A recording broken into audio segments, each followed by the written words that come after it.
Hi guys, we're going to make blueberry honey and oats muffins.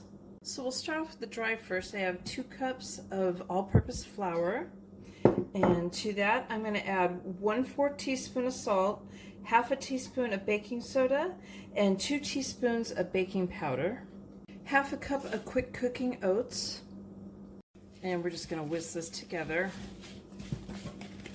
and we're going to set it to the side. To a large bowl, I added 1/4 cup of canola oil, half a cup of butter that's been softened. We're going to go ahead and we're going to mix this together on medium speed.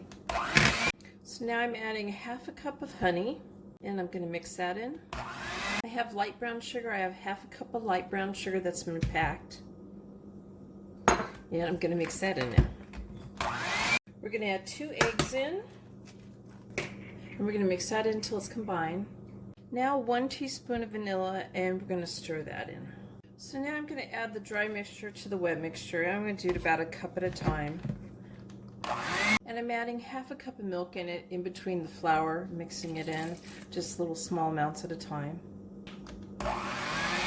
Now I'm going to add the blueberries. I got 2 cups of blueberries, and I'm going to very gently fold these blueberries in. I lightly spray the top of the pan with cooking spray, just in case the batter goes on top, it won't stick to it.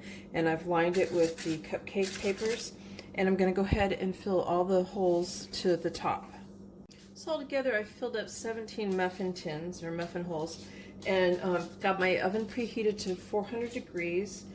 Bake for 12 to 15 minutes.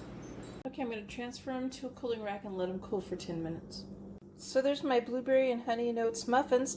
Thank you guys for watching. Please give my video a thumbs up and subscribe to my channel.